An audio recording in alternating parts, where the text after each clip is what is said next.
Hello, my beautiful people. Good morning, good evening, good afternoon, depending where you're watching from. It's been a while we cooked together.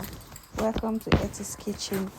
In today's Etty's Kitchen, we will be making puff puff. Yes, summer is coming, and what is party without puff puff? I've had a lot of people telling me, Etty, please, when are you making puff puff so that we can come over? Now I need you to watch this video. After this, please don't call me for puff puff again. So you want to start with warm water, add some sugar, and then you put your yeast, stir together and let it proof. Cover it and let it proof.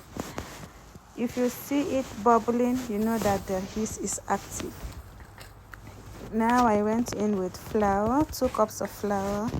The yeast was 2 teaspoons of yeast. Go in with some nutmeg, half 1/3 cup of sugar. The sugar, you can add it according to your taste.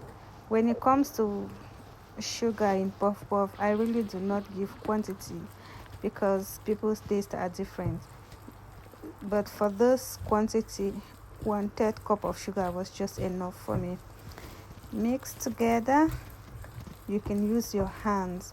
I was using a spatula here because I was making just a little small quantity. If I'm making it in commercial quantity, I will use my hands because the spatula would not do the work. But this was just a small quantity, so I decided to use the spatula. When you've mixed it and everything is well combined together, you want to cover it and keep it in a warm place to proof. When I said proof, it needs to rise at least double its size, then you know it's ready for frying. Because my environment is very cold. As at when I made this video, it was really cold that day. So I put it in the oven. I put on the oven for a few minutes and then let it cool down, and I put the puff puff in it to enable it to rise. And it still took long. It took about an hour actually to proof. So just be patient with it.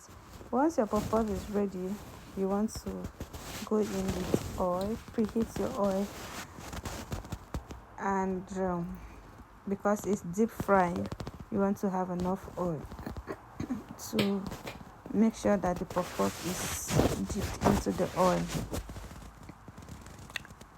Let it heat up and then put your heat on medium. Can you see that texture?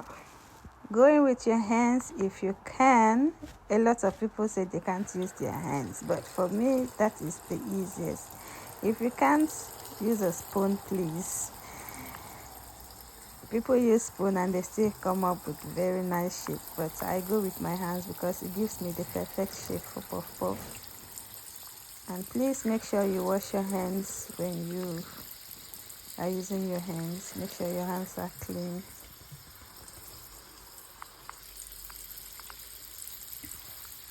And fry your puff puff until you get the color that you want. For me, I always go for brown, golden brown.